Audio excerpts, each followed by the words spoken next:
Morning. Oh, well, not morning. Hello, Wendy. It is morning for me. Good morning. For me, it's evening. Yeah, I just remember that. So, what was on the plan for the agenda for today? Um, I think. Well, I just have a look at the agenda right now, and so it's mostly it has to do with the master list, and like we just get that ready for Ben to put the log D value. So I think that was from last month. I think most of the agenda items are on just on that. And also Yeah, to combine. So yeah, that's was the other one also. So make sure that um, everything is combined to one page in the best possible way. I think. yeah. So I've made a small presentation because I looked into the biological evaluation in terms of log D and all other features which were listed in the list. So I can present that as well. Yeah. So yeah, I plotted log D. I did some statistical analysis, things like that. Yeah. And I also looked into the azoles to see if we would see a similar phenomenon. Yeah. But yes. Yeah. We'll put that into the agenda like as well. I think that that's meant to be an update from people, but I think Kimberly didn't put that in. But I'll make sure I'll have that for you to have Okay. time for Yeah. you to talk about it as well. In the mirror behind you, I can see my own face again. Yeah, I was like, I need a mirror, and then that's the only place I can put it in the room.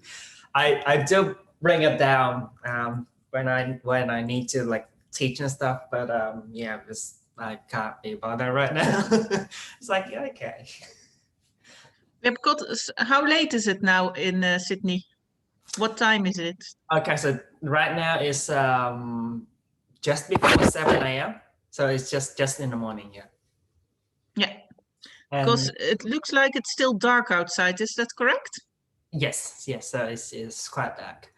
And the other month it will be about 11 or 12 p.m. So next month is gonna be about that for Sydney. So you always have a bedtime then. So our thinking was because I stay up late, so I'm a night owl, so I can like 11 p.m. is fine for me, and then Kimberly is an early riser, so we'll share it in between us so that everyone can also have an okay time as well. So that's the thought, but yeah. So did you also speak to the people from the school in Washington? No, I haven't. Because they might join today as well. Because Oh, okay. I spoke to them 2 weeks ago because they were very interested in doing a similar program as Kimberly does Yeah. with their students. So they might join in as well. That's great. Yeah, I haven't talked to them or heard about them yet. But yeah, that sounds really lovely as well. I see Ma also joined. Hello, Ma. Hi. Yeah, well, we're just waiting for everyone else to join us. We're a bit early, but that's all right. Yeah. I usually am early, especially when it's at this time of the night when I'm just sitting waiting for a meeting to start. I had a meeting, not a meeting, but I had a class yesterday. So I teach this virtual online class about spectroscopy. For normally it's for Australian schools, but yesterday it was for an international school. So I taught a school in Vietnam for from like 5 to 7. It's like, oh, I got 5 to 7, and I got another 7 a.m. meeting in the morning. But yeah, sorry. Yeah, I have to teach this Friday. So I have to teach 2 sessions. but actually they didn't give me the syllabus yet. So I roughly know what I have to teach, but the exact topic they didn't give me. So Okay.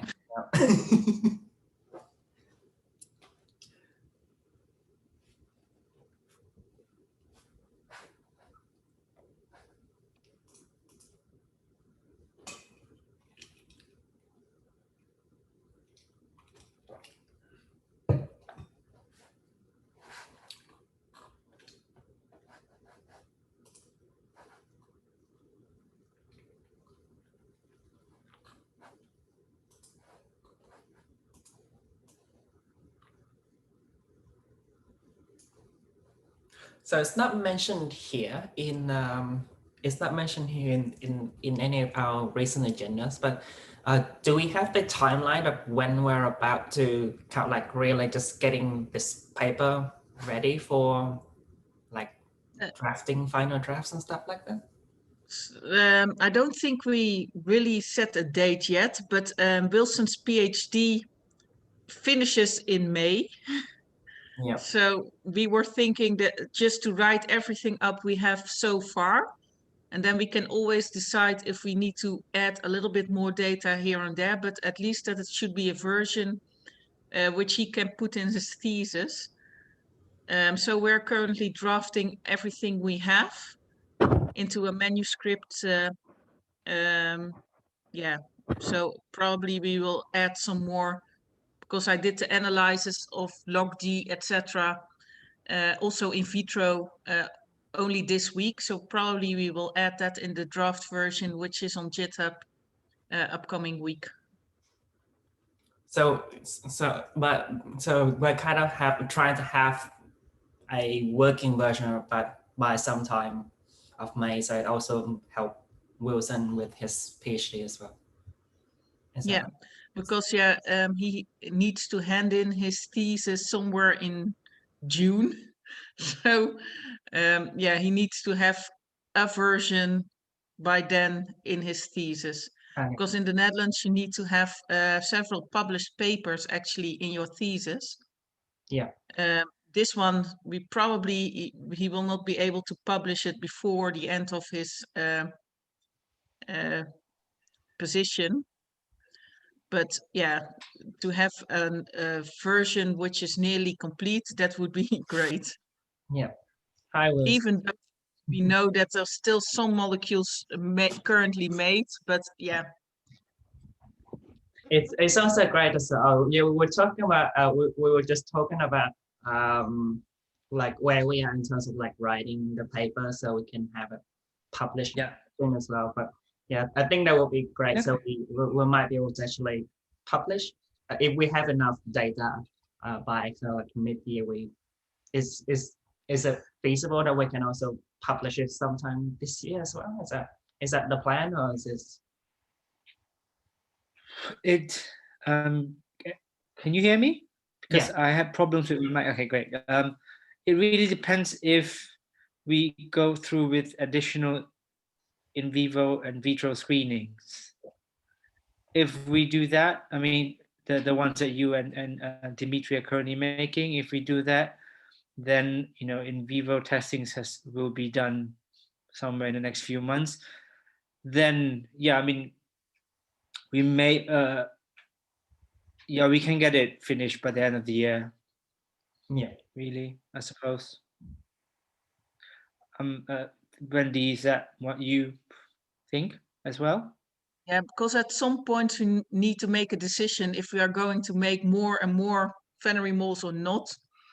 And I think after analyzing what I've analyzed so far, I think that we should take a little bit time in this meeting, maybe also to discuss what we think of the future and maybe which other molecules might be interesting as well. Yeah. As for my PhD, I am about to enter into the next stage of my research as well, which is doing a chemistry education research, and that's going to be an evaluation. So I'm planning to move away from synthesis. So I will do my final batch of synthesis to be submitted for you guys by the deadline, which is July of this year. So that's going to be kind of like my endpoint in terms of synthesizing binary analogs as well. So that's my plan. So I can start the next stage. That's personally what I do. So I do have one more batch, or one or two more batches to give you guys as well. So yeah. Do you know anything about Dimitri's state as well? Well, he just joined, so maybe he can answer himself. Yeah, hi, I'm here. Yeah. Hi, Dimitri. I joined in the middle of conversation, so can you just tell me what you were talking about? Oh, just talking about Hung was talking about his plan to finish up synthesizing compounds by, I don't know, mid this year, in the next few months. I was wondering what about your plans or schedule? Yeah. Okay. So I'm just back to the lab since last week. So I came at the beginning of March to London, and I have to self-isolate like for 10 days, and I returned only to the lab last week. But of course, we're keeping in mind the deadline of the 1st of July. So, like as you mentioned in one of the previous meetings, so of course we will be submitting more samples. That's for sure.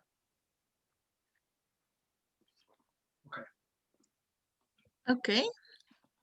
And I will update you on the findings that like we have for series 1 today, because I have gathered all the information from the phenomenal list that we have. Maybe we can talk over what are our next steps for the project as well. Hi, Matt. And I analyzed the log-D versus in vitro and in vivo data. So I have those slides as well. So that might also be good to put into the discussion of today. Yeah, that's what I was planning to do as well. So you also analyzed log-D versus Well, I need it survival. from my upgrade report, so yeah. Okay. And anyway, we need it because we need to understand, like, also I created like a graph of all the structures of all the actives, of all the in vivo actives, and I have like a few suggestions, like what we may have to do like in the future as well. Yeah, I also made some suggestions, but maybe we did analyze different things as well. I don't know if you analyzed the vitro data as well. So so basically I did all the in vivo mostly, like as the final stage. So the percentage survival of larvae versus log D. Okay, if you maybe Hank, if we start off with Dimitri, and then I will follow, and that we then end up with a discussion on these results, to because I think that's the best way forward for now. Yeah. To see where we are. Yes. Hi, Matt. So you just joined. We were just talking about so the stages of the paper and what we can do this year to kind of like get that ready and perhaps publish at a reasonable time or so. So that's what we were discussing about, and where we should get up to in our PhD and our research as well. So that's what we were talking. So I guess as Wendy and Dimitri were talking about, we can probably go with that first, and then we'll follow on with the other points in our agenda as well. So Dimitri, would you like to go first? Yes, I will.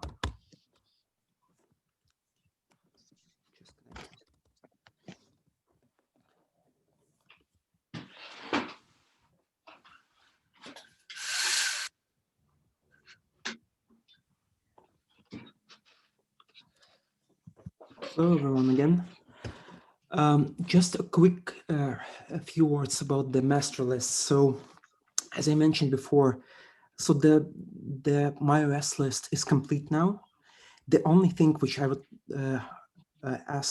would like to ask Hank to do is to resolve the two issues that we have here. So I mentioned this like twice in the GitHub conversation, but maybe you missed the message. I don't know. So basically, the problem with those two samples are using your convention. Those are two similar molecules, the same ones. Oops, what I just did. Yeah. But when I convert the smiles, they appear as two separate entries. I'm not sure why is that. I managed to find one in your lab archives, but the other one I'm not sure. I can answer that right away if you want to. Just it only take like 2 minutes. Please do, because we need to make sure that the list is up to date and all the entries are correct. Sorry, yeah, I might have missed that. But 33-2 is those two are two different compounds, and the reason being is I'm trying to make the compound 33-3, but in the process, when I make it the second time, which is 33-2, it gave me a different compound that I wasn't expecting, but it's still in the scope of our evaluation, so I decided to keep that. So that was a instead of getting a ring, an aliphatic ring, added onto the ketone, the ketone with the two aromatic rings. It gave me a straight, direct addition of the embuli onto there. So it's going to be just, instead of a ring, I got a... yeah, I got you. So anyway, basically, I just entered them as separate entries. Yes. Them as separate entries. Now it's up to date, it's correct? Yeah, so they are two distinct compounds. One is code, yeah, 130 and 131. Yes. Yeah. So the list is complete and up to date now. And also, I would like to ask everyone, if you add any new phenomals, please add them to the end of the list, as we discussed like in the previous meetings. So as Matt mentioned, so if it's something new, then we have just the 0 codes until we finalize the characterization and synthesis. So that's all on the list, just like be on top of like what of the new additions that we have. Currently, there are 162 entries in the MycetOS compounds phenomenal analog list, of which 16 are yet to be evaluated like this season. So I know for sure that like at least 10 of them, so those are mainly Ghana compounds, are already with Wendy and Wilson in Rotterdam, and 6 more are yet to be sent. So one of them is the Seven Oaks compound, and the rest are the new analogs they've made in the last term. Also, regarding the general trend, log D versus percentage survival. So we have in total from that list 18 compounds, 18 analogs, which proceeded to in vivo phase. So this refers to all the analogs that have been synthesized in that list, and which had like a cutting point from the IC and MIC values as well. And here we can see the trend, the general trend of the in vivo log D versus in vivo survival by the larvae. And mainly our hypothesis that it falls in somewhere between 2.5 by improving less than or equal to 2.5 is valid. But still, I would say this can be extended to at least like 3.5 as minimum cutoff point, because we still have like some analogs which produce like really good results above the initially stated value. Looking at the structures, so this is all, this is the table, the scheme of all the actives that were evaluated in vivo. There are fewer conclusions that can be made. So the first one is that stereochemistry does play a significant role. So for example, we have this compound BS 1025 and 1246, which is basically the same compound, but one is a racemic mixture and the other one is the S enantiomer. And this, by the way, the candidate that has been evaluated for Chagas disease and has been figurating in the published paper before. So this one, the racemic mixture, gave one of the best results, like in the entire series 1. The S enantiomer, so both of them have the same log D values, but basically the stereochemistry here differs, and we can see that like there is a significant drop like in the percentage survival. So that's one point. Generally speaking, there are several classes of compounds that have proven to be effective at in vivo stage. One of them is piperazine 1 carboxylate, analogs of piperazine carboxylate moiety with alcohols. And amines, we have at least one amine which had like a log D value less than 2.5 and which still produced like relatively good results. The most potent compounds were the one with the alcohol group and the nitrile group as well. Also, the piperidine with the piperidine moiety, and as I mentioned before, the racemic mixture of the Chagas disease candidate, which we synthesized previously. What else?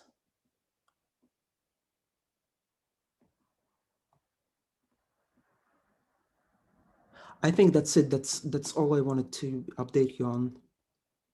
Shall I take it further from that? Because I did also some statistical analysis on top of that.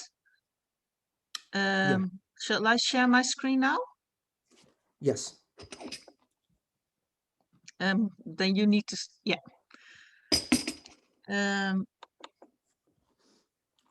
So, can you see my screen now? Okay, I will lower this one. So this is just a recap. These were the initial Fennery moles we screened, and with 3 asterisks, it's a very significant increase in survival. With 1 asterisk, it's still significant, but a little bit lower. And of course, these were our first hits and published in the first paper. And from the screenings we did thereafter, so I changed the names now in the Myos name. We had a few additional compounds like this one. We also had a compound which didn't do well, but enhanced death actually. And we have this compound. And like Dimitri, I also plotted the log D versus percentage survival, but I also plotted against the AUC. And I calculated the AUC via various methods. So I looked at the normal AUC, which is plotted here, but I also calculated the delta AUC. That means if you take the AUC and take the AUC of the control and you subtract that, you get a different difference between the two. But all plots looked very similar. So if you see here, the correlation that's also shown by Dimitri still stands. And also when you use the AUC, you see a similar correlation. What I did then, sorry, this needs to be an asterisk. I took the log D and I took the compounds with log D below 2.5 and the ones above 2.5, and I looked with Mann-Whitney if there was a statistical difference in percentage survival. And as you can see, there was a difference here. This was statistically significant. However, if you move this equation to, for instance, smaller than 3 and higher than 3, the correlation was lost. I also looked at other properties found in the list. So I also looked at molecular weight to see if there was a correlation over there as well. As you can see, most of the molecules were roughly between 250 and 500 kilodalton, and not as a clear-cut correlation as with the log D was found. With the flexibility, a little bit correlation might be seen if you really want to see it. And with the rotation bonds, I also didn't see a very clear-cut correlation. I did the same with the AUC, and there with the AUC, you see the log D is very striking. The molecular weight maybe a little bit. Flexibility is mainly on this side. And of course, the rotation bonds, that's a little bit more difficult to see if there's any correlation. Since we looked at the Fennery moles and we know that they inhibit CYP51, I also wanted to look at another compound, the azoles, which also inhibit CYP51. And since we screened the MMV boxes in a similar fashion as the Fennery moles, we now have the efficacy data for several of the azoles. And I wondered if similar correlations could be found. So here we see the log D again. So the percentage survival versus log D. And if we look at the azoles, roughly a similar picture is seen. Of course, we tested fewer azoles than Fennery moles. But the correlation with log D might be, the log D is a little bit different there. If you look at the AUC, you can also see a similar fashion, and maybe it's a little bit more clear with the AUC than with the percentage survival. For the molecular weight, I did the same. And again, with the molecular weight of the azoles and the AUC, it looks like there's a correlation there as well. So for both the Fennery moles and the azoles, we found a correlation between low log D and in vivo efficacy. But are these linked to penetration into the grain or penetration into the fungal hyphae? And for that, I used the vitro data. So we had the vitro data as well. So I plotted the percentage growth at 100 micromolar. I did do the same with 25 and the IC50, but the results look very similar. So I decided only to show the graphs I made for 100 micromolar. And as you can see, these are the low log D values, the compounds we selected based on the low log D. And the majority of these compounds actually didn't inhibit growth because they gave high percentage growth. We saw more inhibition of growth in this part of the graph where we have higher log D values. With the molecular weight, I don't see any correlation because you see them scattered all over here. And with the flexibility, maybe this part of the graph, you see the most of the compounds which inhibit it versus this part of the graph. And also with the rotation bonds, you see that most of the compounds are in this part and not in that part. So I again did Mann-Whitney, and with the log D, I did find a significant correlation. However, this correlation is inverse to our in vivo data. So in general, the compounds with the log D above 2.5 are more able to inhibit growth in vitro than the compounds with the log D below 2.5. So that's maybe something we need to take into consideration as well when we design molecules. For the molecular weight, I didn't see a correlation. With the flexibility, I also didn't see a correlation. And with the rotation bonds, there was, although not significant, but there was a trend towards higher growth inhibition if you had rotation bonds 5 or less. So in vitro, the compounds with the log D above 2.5 inhibited growth stronger, and in vivo, the compounds with the log D of smaller than 2.5 results in higher survival. So another important thing is, what about the activity against other eumycetoma causative agents? As you know, Ma started in our lab a few months ago, and one of her jobs was to look into other causative agents. So she looked into Falciforus porus senegalensis, which is equally important in Western Africa to cause mycetoma. And she screened our Fennery moles, and so far none of the Fennery moles inhibited growth at 100 micromolar. So it seems that although the venery moles work very well for Madurella mycetomatis, they didn't work for Falciformspora senegalensis.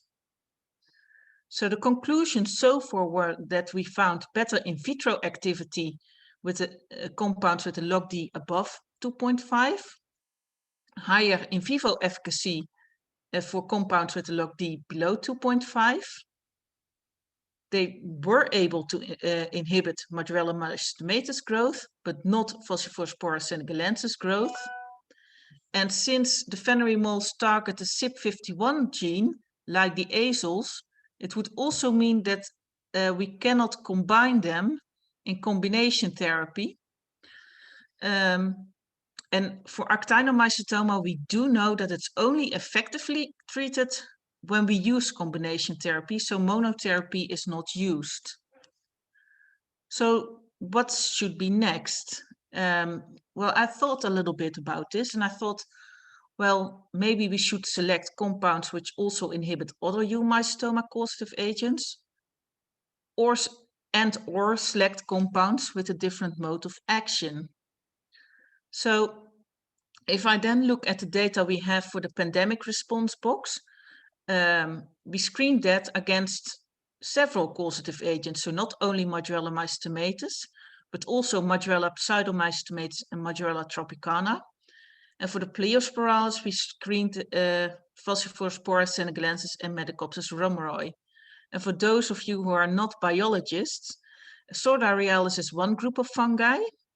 They are genetically completely different from those of the pleosporales. So think a little bit like human versus fish.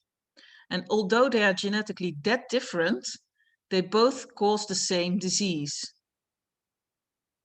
So Ma also used screened the COVID response box, and these data only came in last week. And we screened so far against Madurella mycetomatis and Falciformspora senegalensis. So we took a representative of each of the groups.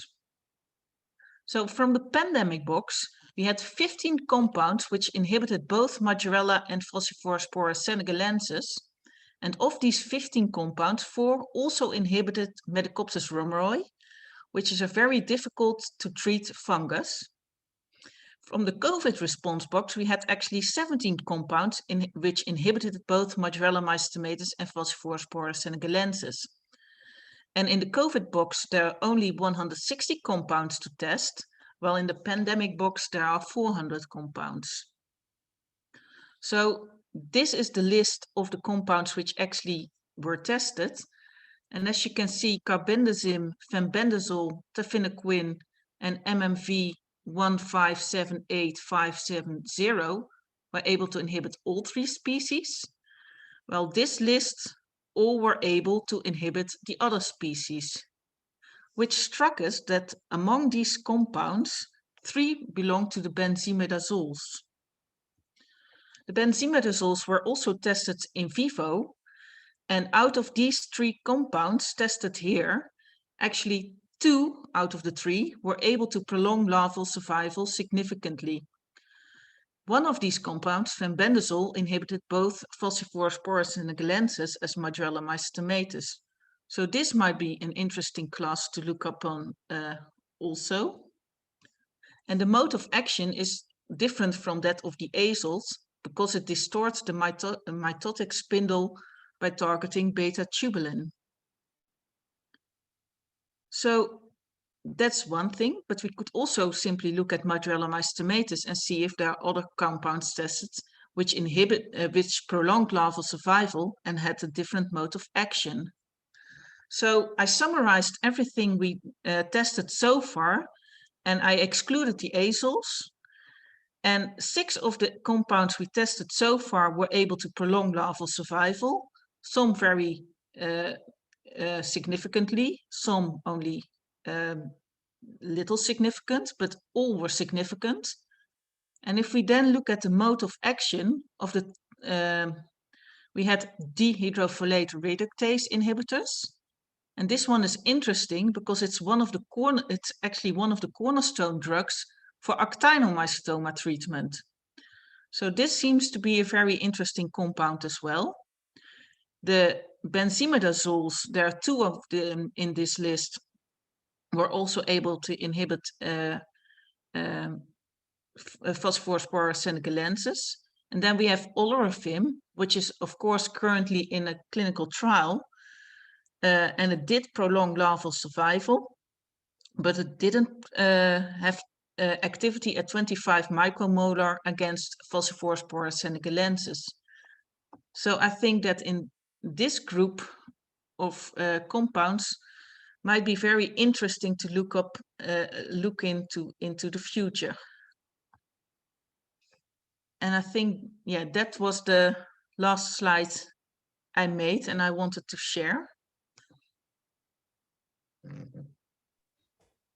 Just on that, that's very interesting. Just on that slide, so I mean, these compounds were in the boxes. Do you need more of these to do any further studies in order to, distinguish which of them are the most interesting, or do you have enough data already to say which of these is the most interesting? I'm just wondering about stocks of these. Yeah, so what Ma's actually doing, we looked into the dihydrofolate. So we found several compounds which inhibit this enzyme. There were a few in the boxes as well, so we are analyzing those as well. So that seems a very interesting compound to look into, because it's one of the cornerstones in actinomycetoma treatment. And since we don't know how similar both entities are, I would certainly like to look into combination with the azoles to see if that works better as well. This is a very good pathway because fungi make folate themselves, unlike human, and they also cannot take folium acid into their cells like human cells do. So this is really a different pathway from the human counterparts. We also tested one of the compounds which is actually used in cancer to inhibit this enzyme in human, and it isn't active in the fungus. It could be that it cannot penetrate into the cell wall. But yeah, it seems that this is really different from, this pathway could really be something to explore. And the benzimidazoles, they also look very interesting because out of the 6 compounds listed here, 2 are belonging to this class, and they also have activity against those other causative agents. What I want to do for Phosphorospora senegalensis is to test these compounds as well. I know we have this one in stock in larger quantities, and I have to check if we still have those 2. But since they have all been tested in vivo for Madurella mycetomatis, I guess we have more than we have a larger quantity than usually given in the box, because we need a larger quantity to test in vivo. So that's something I still want to look into to see if they were also active in Phosphorospora senegalensis.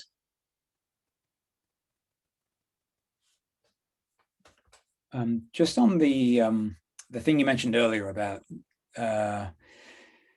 so these are fungi that cause eumycetoma but are unrelated biologically. You mentioned humans and fish as a comparison. How is that possible that you have one disease caused by such different things?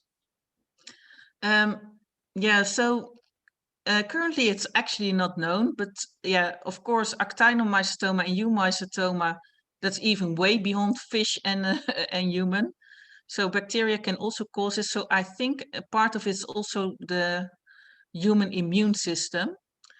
However, with Phosphorospora senegalensis, we do know that it's very often found, especially in Western Africa. In Eastern Africa, we don't see it that much. What's also struck us when we tested the pandemic response box was that Phosphorospora senegalensis and Metacopsis romeroi, for instance, responded well to terbinafine, so terbinafine was considered a hit. Well, Madurella was not, and it was the opposite for the azoles. So the azoles seem to be more effective against Madurella than against Phosphorospora senegalensis and Medicopsis. So there are differences, and in Senegal, luckily maybe, they often treat with terbinafine instead of the azoles. And maybe that's also the reason why they stuck to the terbinafine, because if you don't know if it was Madurella mycetomatis or Phosphorospora senegalensis, at least that drug shows some activity against both. Although for Madurella to a lesser extent, but. And just again, just because you have the slide up, so the aminothiazoles are the compounds we've been looking at. Well, that is already listed as a series that Kim's been looking at. Yes. So and the mechanism of action is not known. I couldn't find it in the internet or in PubMed this afternoon, actually, because I made the slide this afternoon. I think we need to look a little bit more into that. They are currently running some analyses in Japan, where they look at the transcriptome in response to several of the normal drugs, so the azoles, for instance. And we wanted to see if we could predict the mode of action, because if it works with compounds for which we already know the mode of action, maybe we can use a similar strategy later to find mode of actions against the ones we don't know yet. It will depend on the mode of action, of course. It should be an enzyme or something like that if we want to spot it. It should, if it reacts to the cell membrane, making a pore in it, we will not see a specific response. But yeah, it's a shot. So far, we were not able to genetically manipulate Madurella mycetomatis in such a way that we can do it in the classical methods.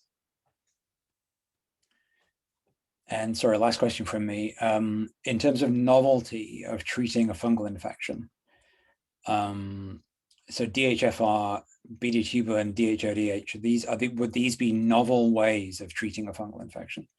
Or are they known in other fungal infections, it's just not been applied to mycetoma? So DHODH, so olorafim is currently in clinical trial for fungal infections difficult to treat with the current antifungals listed. So that's known for the other causative agents, for other fungi. Dihydrofolate reductase, there have been some reviews that it might be a good target, also mainly based on knockout analysis.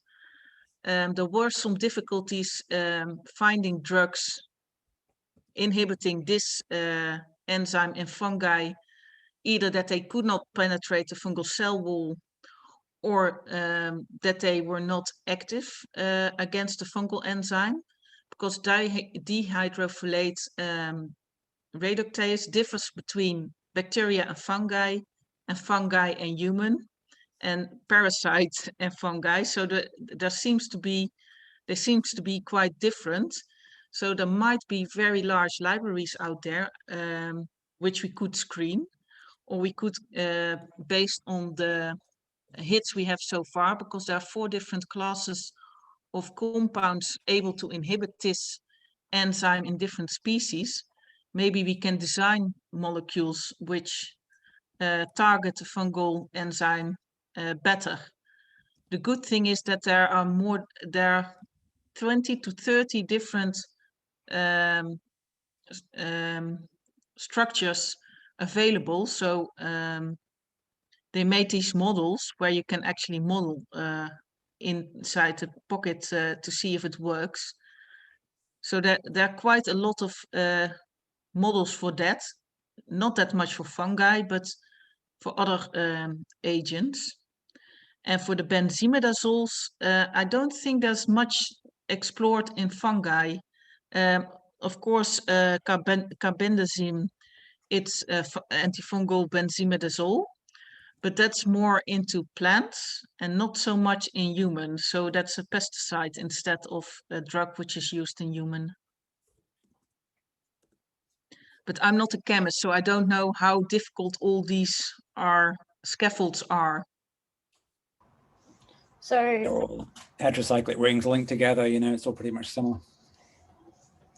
yeah, so we have the group in New Zealand who's going to do some data analysis related to mycetoma using Data Warrior. I'm wondering if then, since we have these 4 classes that we found are hits, maybe we get them to have a look through all of the libraries that we have to find all the compounds that are in these classes, and they were going to do structure activity relationships, and they might be able to tell us a bit more information about like what ones we might want to target and which ones we've already tested through the boxes that we might not have noticed because they weren't hits. So I'm wondering if that would be useful at all.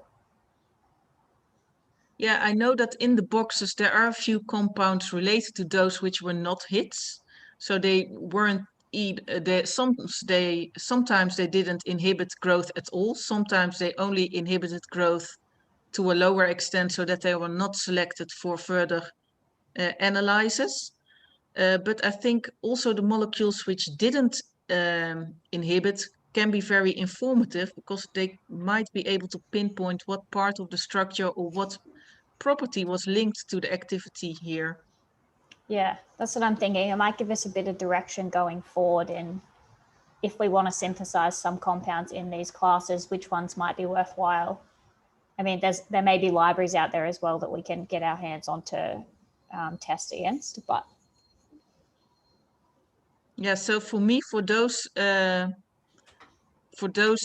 listed over here, I think that still the two amino thiazoles might be very interesting because we don't know what the mode of action is, so probably it's something different.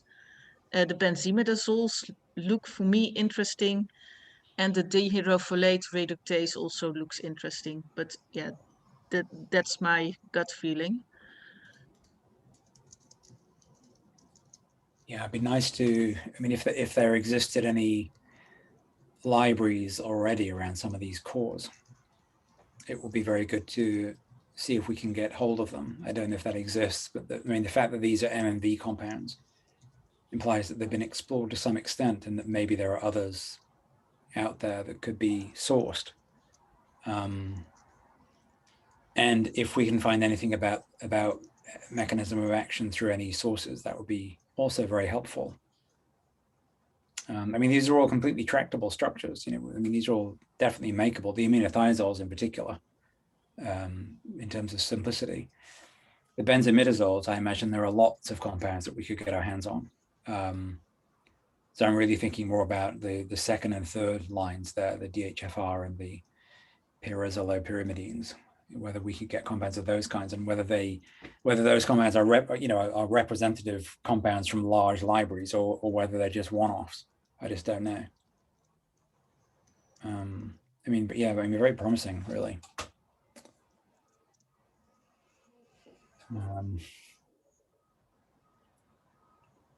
Shall I stop sharing the screen now? I have a question for Wendy. Which compound did you mention that was non-pesticide? I think you mentioned something just minutes ago. Yeah, so that's, I'm going back because it was not on this list. It's this one, carbendazim. And it didn't, it was the one which was a hit found to inhibit both Phosphorospora senegalensis, but in the larvae, it didn't prolong larval survival. Although if you look here at the beginning, you see that it did prolong all the way up till here. We also analyzed these data and I made similar plots for day 4 to see if we found additional hits as well, because we treat all the way up till day 3. So day 4 is the first day when the washout begins. So that was also one of the points we thought maybe it's good to analyze, but it didn't change that much on the data, at least not for the phenery moles. For the pandemic box, we found a few azoles which were significantly different at day 4.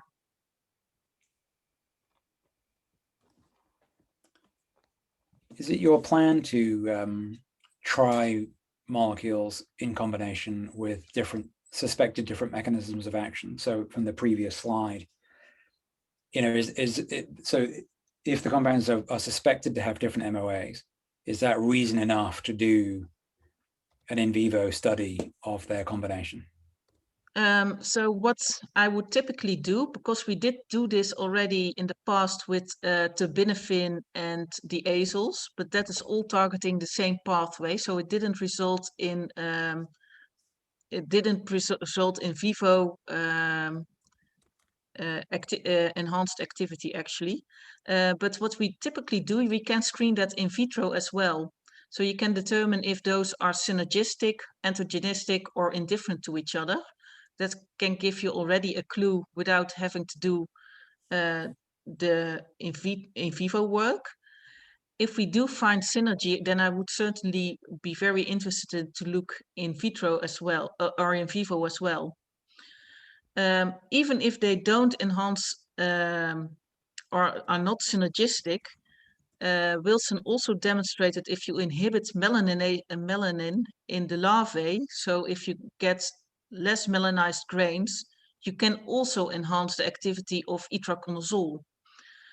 So it doesn't necessarily has to be a compound which actually prolongs larval survival on its own, although it probably is it is better because if you hit the fungus on 2 different spots, then probably you will get a better chance. At least for actinomycetoma, we have seen that combination therapy really is the key because it demonstrated much higher efficacy in human. And I think that the final aim for eumycetoma treatment should be to omit the need of surgery, but the azoles alone, it's never going to happen. We still need the surgery. Probably if we should test the phenerimol, since it has the same mode of action, you probably are still stuck with the surgery. But maybe if we find the correct combination therapy, we really kill the fungus and we don't need the surgery anymore. Because that's the problem now as well. Most of these targets are static and not cidal. And maybe one of these in combinations with the azoles or on its own might be cidal. Olorafim, we do know that it's not cidal, it's inhibiting growth. But I don't know for fenbendazole or the dihydrofolate reductase if it's cidal in Madurella at the moment. Maybe Wilson, do you know? Because you looked into it when we screened, but I don't know by head. I can't be sure if the benzimidazoles are static or cidal. I need to look back. I cannot give you an answer right now, but maybe in 10 minutes I can. I'll just,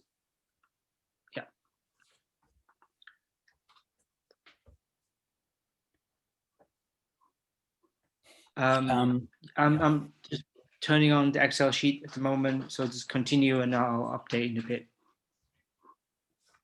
The conclusion about the sort of opposite trends for the in vivo and in vitro log D for the phenoromols is very interesting in the sense that, if you optimize too far one way, you're gonna unoptimize the other. The trend seems to be strongest for log D than for anything else. But it's still pretty scattered. I guess my feeling here was always that if we did see this trend backed up, that the simplest thing would be to go back and request another 10 phenoromols from the epichem library, and which were evenly spaced across the predicted log D, and check they followed the trend. I mean, that would be the simplest thing to do. If those exist in that library already, to back up that trend. The alternative is to try to predict some novel chemical matter, which is at what we think may be a sweet spot, and check that if we keep on hitting that we keep on hitting the sort of better percent survival. Just to sort of, try to make sure that trend is real. However, I mean, even with those best compounds, the percent survival is not amazing, right? I mean, you've been at pains, I think, to say that before, Wendy, that we're not dealing with something which is breakthrough. We're dealing with something which is 30% maximum. From your perspective, do you think that the data are good enough to justify continuing to try to optimize or continue to try to synthesize compounds with the desired log D with those numbers? Or do you think we seem to be hitting a ceiling of potency? Yeah, let's say it like this. With the azoles, we also don't see that particular percentage survival. Some of the compounds in the table I showed earlier had higher percentage of survival, also higher AUC. So maybe we are targeting the wrong molecule now.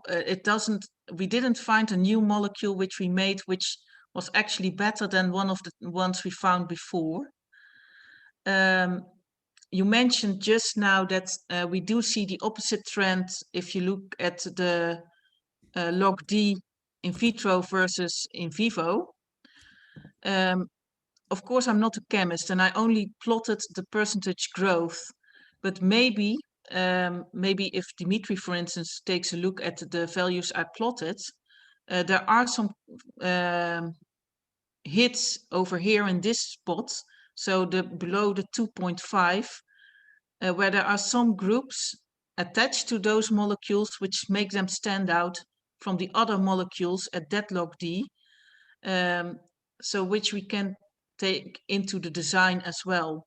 I'm not sure if that really needs to be into the Fennery moles, or maybe we should look at a different category as well. But yeah, screening simply based on log D only is a very high risk. As you see here, if you already look at this, the majority of the molecules is actually not inhibited in growth. And if it's not inhibited in growth in vitro, it will never have in vivo activity, of course. So maybe we are making ourselves it very difficult for ourselves if we keep targeting the Fennery moles. And maybe it's easier to see a similar or do a similar thing, see if we can see similar things with one of the other compound series, which might be easier to inhibit growth at the same properties as in vivo. It also gives us, it also demonstrates that there's really a difference between the grain and the hyphae, of course. Because what's active in the grain, it really needs to have some different chemical properties than being active in the hyphae. It needs to have an additional value. That's what this demonstrated as well. Sorry, the compounds on this slide, where are they from? So was this one of the boxes? Sorry. No, this is the Fennery moles actually. So the ones that are right, the ones that are in that region you showed for the top left diagram, where you've got 0% survival and a log D of around 2. So the ones low down, I mean, those ones. I mean, it would be interesting to see if there's something structurally different about those molecules versus the ones that are similar log D that are much higher. Yes, I mean, that's an interesting clue. So what constitutes the different clustering there, because that might give a clue as to something. Because I agree, I mean, if you could, those seem to be the most interesting for sure.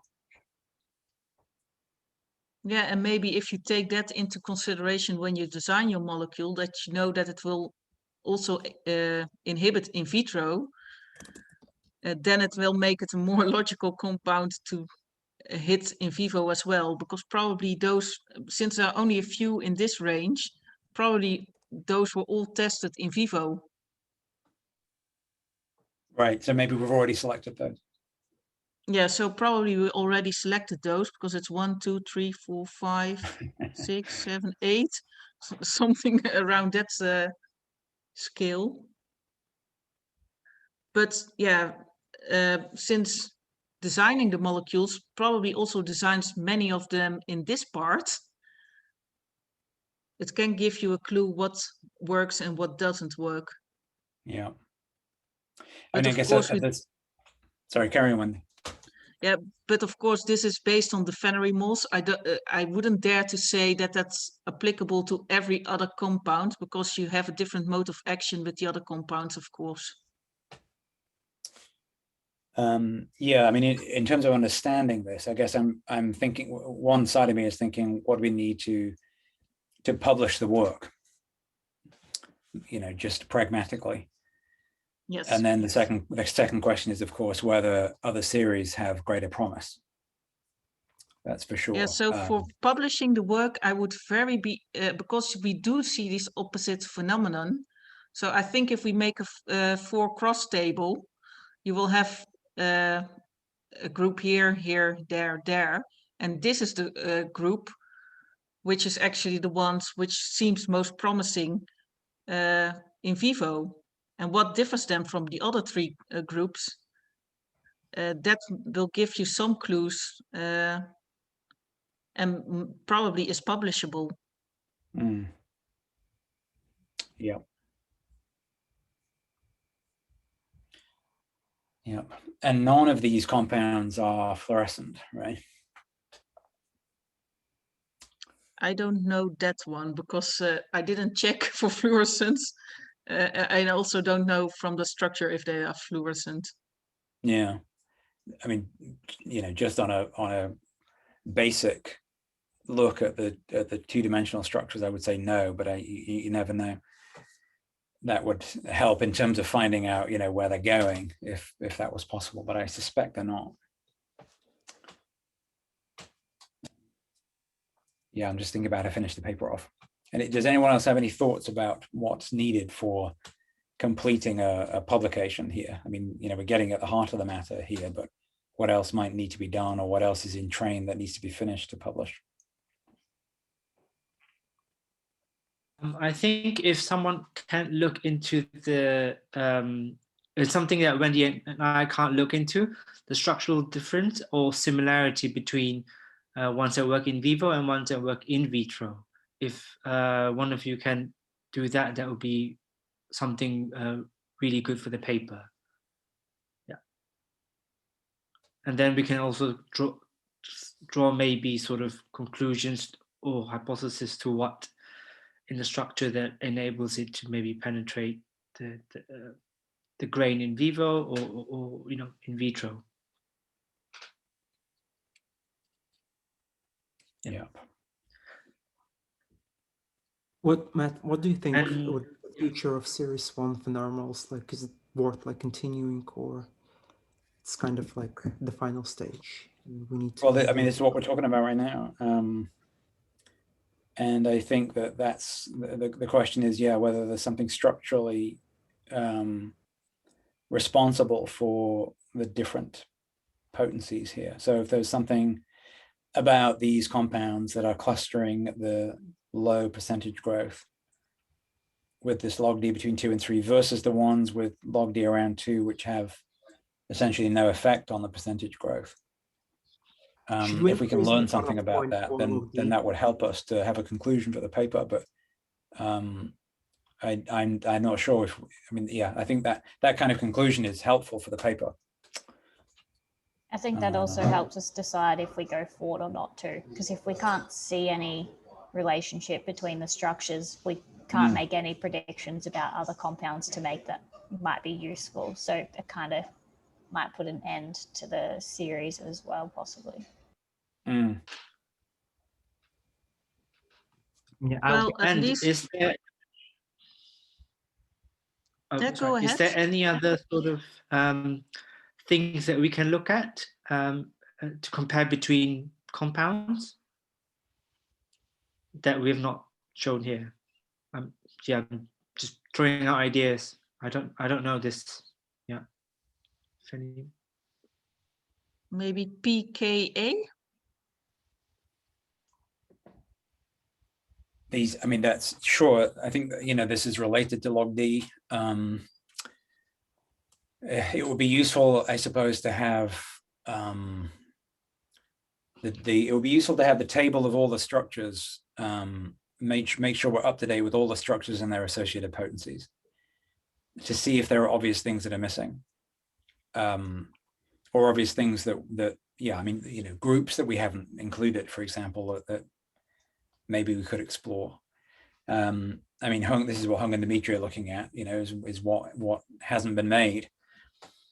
And I mean, I do think that given the size of that phenomenon library that sits at Epicam, we should make use of it if we can. You know, if there are things in there which are interesting, which would save us making them, we can access those through a request from DNDi.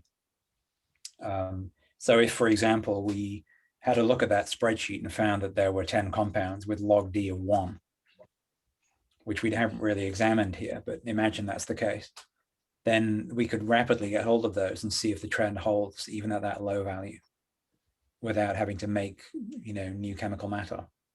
You know, we did, I think we requested 2 shipments from that library of selected compounds, but the offer was always on the table for more. And, you know, we can calculate log D, so we could do that too, just to provide extra data. If there are, you know, functional groups in common for the molecules that do well, in that top left graph on the screen, if there are things there that are not possessed by the molecules that have the same log D with worse percentage growth, or rather better percentage growth, so the ones that aren't potent, if there are some things that you can see are different, and again, if those motifs are present in the phenomenon library at Epicam, then we could again go for compounds that are like those. So this is a bunch of cheminformatics stuff to do with searching for compounds in the Epicam library that may possess desirable attributes. So at the moment, I think we need an interpretation of what these data mean. So yeah, I would be happy to have a little look at the difference between the one that has a lower log D of 2 with the high corner on the top left, and that with the other one. So I can start having a look at that as well, from between now and our next meeting, and let's see what. Yeah, because equally, if you pick a couple of compounds, let's say you've got a couple of compounds in that graph that have the log D at 2.2 or whatever it is, where if you draw a line up, there's a bunch of compounds there, and one of those compounds has a percent growth of 0, and one of them has a percent growth of 100, but structurally they're related, then I don't know what we do with that information. How can we possibly interpret that? But if you see significant structural differences, then we have something to go on. Yeah. So yeah, let me get started on that. I'll report back if I find anything.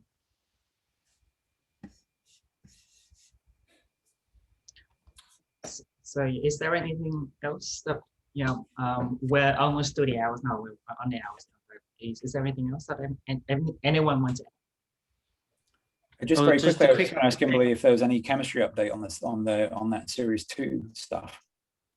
So we ordered in a whole bunch of chemicals to do with the undergrads, but they don't start. So they've started semester, but they're doing it in the second half. So they don't start until late April, I think, or mid-April. And my stuff's going fine. It's just moving along. So hopefully by the end of semester, we'll have some compounds to send through to test for that.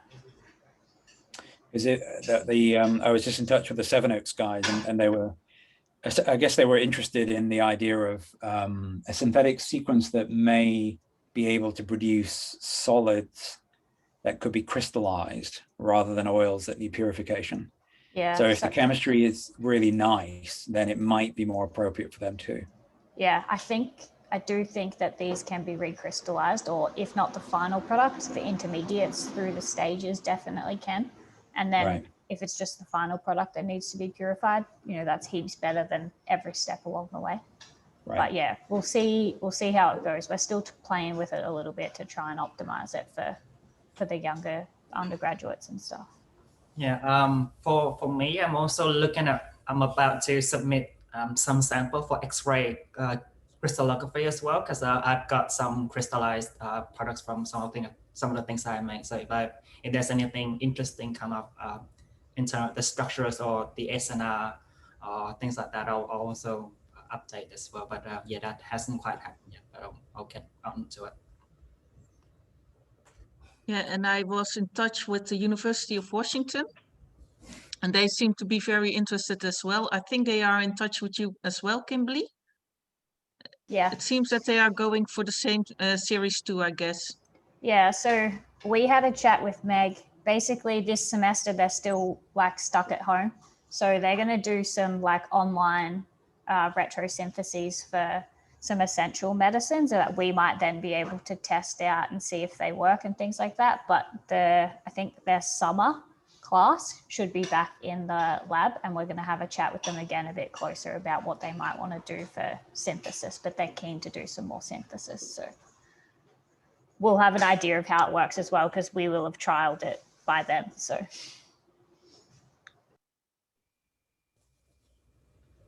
Right. So just a very quick clarification on the AUC value. I don't think I saw that anywhere on the master list. So is that AUC values is typically do we take it from another value like at MIC, or is that just something else completely? Because I don't see that on like as a column. No, I still have to add it to the list. I finished analyzing it only today, so I was planning to upload everything on the list. I did several AUC values, so I will upload them all, because you never know which values are the best to play around with later, and then we have them all. But the AUC is simply the area under the curve. So if you have your survival curve, then you calculate the area under the survival curve. So this is the general area under the survival curve, and I did that for all compounds.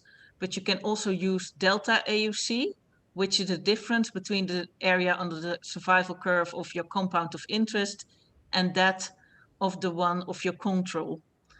The appearances were roughly the same, so I decided only to display one, but I calculated both actually. Okay, yeah, thanks. So yeah, And sorry, in terms of the statistical of the benzimidazoles, on average of 3 isolates I looked at, they are static. But of course, this is just a simple test on an agar plate. I think if we want to really know that it's staticocidal, we need to look at reactive oxygen species or things like that they induce in the fungi. Yeah, thanks, Wilson.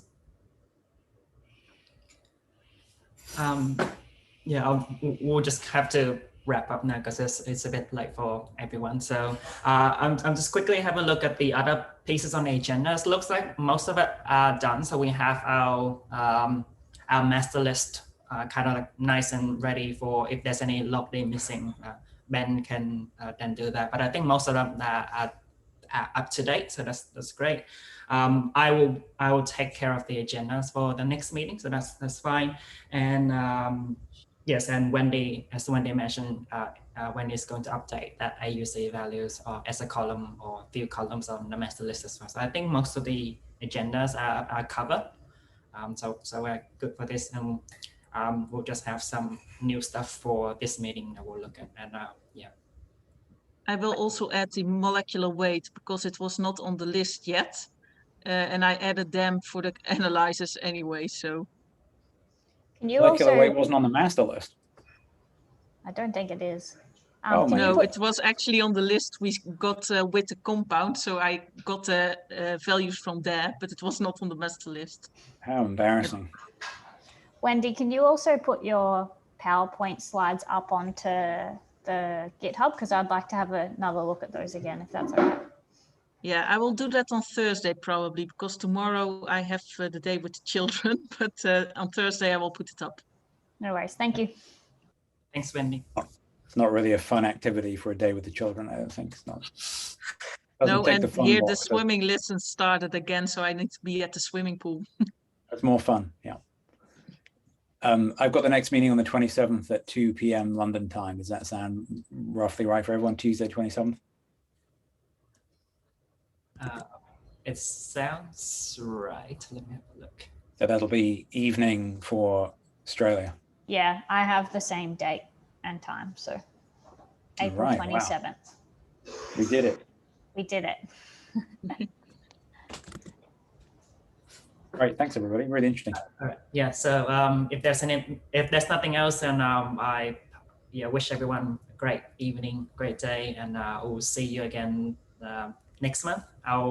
If there's anything, we'll just put our updates on GitHub and let's find out what's next. Okay. Bye all. Bye. Bye. Bye. Bye. Bye. Bye.